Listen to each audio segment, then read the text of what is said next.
بسم اللہ الرحمن الرحیم۔ السلام علیکم دوستو، ایک طرف تو یہ تھا اور دوسری جانب بھائیوں کی گھر کی اور طرف طرف باتیں الگ تھیں۔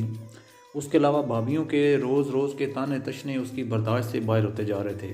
وہ روز بروز لاچار ہوتا چلا جا رہا تھا۔ آخر ایک وقت ایسا آیا جب اس کے صبر و تحمل کا پیمانہ چھلک گیا۔ اس نے اپنے آپ سے کہا کہ تخت ہزارہ سے میرا دانا پانی اٹھ گیا ہے، اب یہاں رہنا میرے بس میں نہیں رہا۔ اس وقت وہ جوان اور خوبصورت گبرو تھا جس کی خوبصورتی پورے تخت ہزارے میں مشہور تھی۔ ادھر جھنگ سیال کی ہیر کے حسن کا چرچا قریب و دور تک پھیلا ہوا تھا۔ رانجھے نے بھی اس کے بارے میں بہت کچھ سن رکھا تھا۔ ایک روز بھابھیوں نے اسے تانا دیتے ہوئے کہا، بات تو جب ہے کہ تم سیالوں کی ہیر کو بیاہ کر لاؤ۔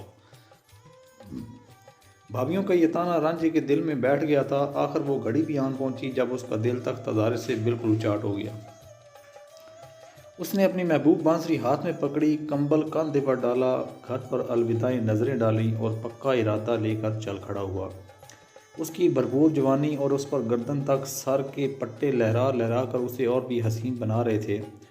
وطن سے جدائی کے ان لمحوں میں اس کا ایک ہی ساتھی تھا اور وہ تھی اس کی بانسری۔ اس نے بانسری کو لبوں سے لگایا اور تانے اڑاتا ہوا قصبے سے نکل گیا۔ اس کی نہ تو کوئی منزل طے تھی، نہ ہی راستہ متعین تھا کہ اسے کہاں اور کدھر جانا ہے۔ وہ اداس دھیمے قدم اٹھاتا ہوا تخت ہزارے سے باہر آیا اور وہاں سے جنوب کی طرف سفر شروع کر دیا۔ چلتے چلتے جب اسے زیادہ تھکاوٹ ہو جاتی تو وہ تھوڑی دیر کے لیے کہیں کسی درخت کی چھاؤں میں 2 گھڑیاں بیٹھ کر سستا لیتا، چند لمحے بانسری کی سریلی تانوں سے جی بہلاتا اور پھر آگے چل دیتا۔ اسی طرح سفر کرتے کرتے اسے رات ہو گئی۔ راستے میں قریب ہی ایک گاؤں دکھائی دیا تو وہ اپنے آپ سے کہنے لگا کیوں نہ اس گاؤں میں رات بسر کر لی جائے۔ صبح آگے چلوں گا، یہی سوچ کر گاؤں کی مسجد میں گیا، رات بسر کرنے کی غرض سے وہاں بیٹھ گیا۔ اس کا خیال تھا کہ ایک آدھ دن وہاں ٹھہر کر آرام کر لے گا، پھر آگے کا سفر شروع کرے گا۔ لیکن اتفاق سے مسجد کے مولوی سے پہلے ہی رات اس کی تو میں ہو گئی۔ اس پر دوسری مصیبت یہ آئی کہ صبح جب گاؤں کی لڑکیاں مسجد کے کنویں سے پانی بھرنے کے لیے آئیں تو انہوں نے رانجھے کو دیکھ لیا اور اس کا حسن و جوانی دیکھ کر اس پر فرشتہ ہونے لگیں۔ ایک لڑکی تو اس قدر دیوانہ ہو گئی کہ اس نے گھر جا کر اپنی ماں سے کہا کہ اگر میں شادی کروں گی تو صرف اسی اجنبی نوجوان سے کروں گی۔ بیٹی کی یہ حالت دیکھ کر اس کی ماں رانجھے کے پاس آئی اور اسے اپنی بیٹی سے شادی کرنے کے لیے کہا، مگر وہ تو کسی اور ہی دنیا کے سفر پر جا رہا تھا۔ ایک اندیکھی دنیا کے سفر پر اس نے انکار کر دیا۔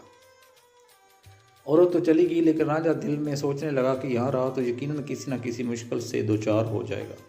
چنانچہ وہ بڑی خاموشی سے چھپتا چھپاتا اس گاؤں سے آگے کی طرف چل دیا اور چلتا چلاتا دریائے چناب کے کنارے ایک ایسی جگہ پہنچ گیا جہاں گھاٹ تھا اور وہاں سے لوگ کشتی پر دریا پار کر رہے تھے۔ رانجھا وہاں پہنچ کر بیٹھ گیا اور سستانے لگا۔ وہاں سے دریا کے دوسری جانب چھوٹے بڑے مکانات اور مسجدوں کے مینار نظر آ رہے تھے۔ یہی جنگ شہر تھا، ہیر کا شہر اور رانجھے کی منزل۔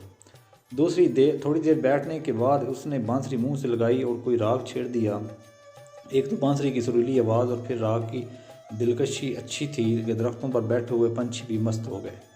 اتنے میں ایک کشتی کنارے کی طرف آتی دکھائی دی۔ کشتی میں سوار لوگوں نے بھی رانجھے کی سریلی بانسری سن لی تھی اور وہ جیسے مست ہو کر اس کی طرف کھینچے چلے آئے تھے۔ کشتی وہاں کر رکی اور اس میں سے دیگر مسافروں کے علاوہ 5 پیر بھی کنارے پر اترے۔ ان 5 پیروں نے خوش ہو کر رانجھے کو چوچک کی بیٹی میں ہیر بخش دی۔ کشتی خالی ہو گئی اور دوسری طرف جانے کے لیے دوبارہ لوگ اس میں سوار ہونے لگے۔ اس کشتی کے ملاح کا نام لڈن تھا۔ رانجھے نے اسے کہا، مجھے بھی دریا پار جانا ہے۔ اس پر ملاح بولا، کرایہ نکالو۔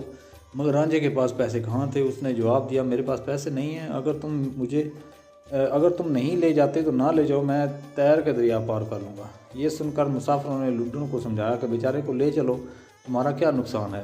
لڈن کو بھی شاید اس کی اس حالت اور جوانی پر رحم آ گیا تھا۔ اس نے رانجھے کو کشتی میں بٹھا لیا اور پھر جیسے ہی کشتی دریا کی لہروں پر کھیلنے لگی، اس کے ساتھ ہی رانجھے نے بانسری پر ایسی سریلی تانے چھیڑی کہ ایک سماں بن گیا۔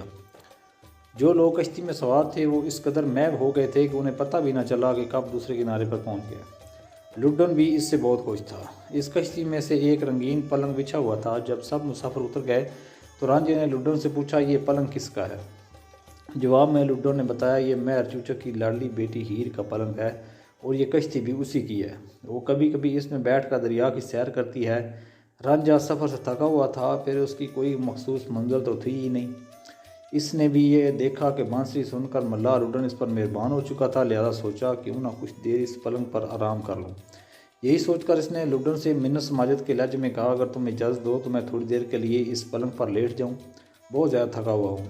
اگرچہ لڈن یہ جانتا تھا کہ اگر اچانک ہیر آ گئی تو وہ بہت ناراض ہوگی اور وہ اس کے غصے سے بھی اچھی طرح واقف تھا، لیکن اس کے باوجود اس نے رانجھے کو اجازت دے دی۔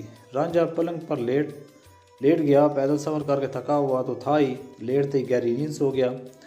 لڈن بھی کشتی کھڑی کر کے اپنے دوسرے کاموں میں مصروف ہو گیا۔ اس سے یہ بھی خیال نہ رہا کہ ہیر کسی بھی وقت آ سکتی ہے، اور ہوا بھی یہی کہ ہیر اپنی سہیلیوں کے ساتھ دریا پر آ گئی۔ اس نے جب کشتی میں بچے اپنے پلنگ پر کسی کو سوتے ہوئے دیکھا تو غصے میں تلملا کر لڈن پر برس پڑی۔ یہ تم نے میرے پلنگ پر کس کو سلا دیا؟ تمہاری یہ جرت کیسے ہوئی؟ اس وقت ہیر اور اس کی سہیلیوں نے ہاتھوں میں شیشم کی چھڑیاں پکڑ رکھی تھیں۔ انہوں نے لڈن کی چھڑیوں سے پٹائی کی اور پھر ہیر اپنے پلنگ کی طرف بڑھی جس پر رانجھا بے خبر سویا ہوا تھا۔ اتنے میں شور سن کر رانجھا جاگ گیا۔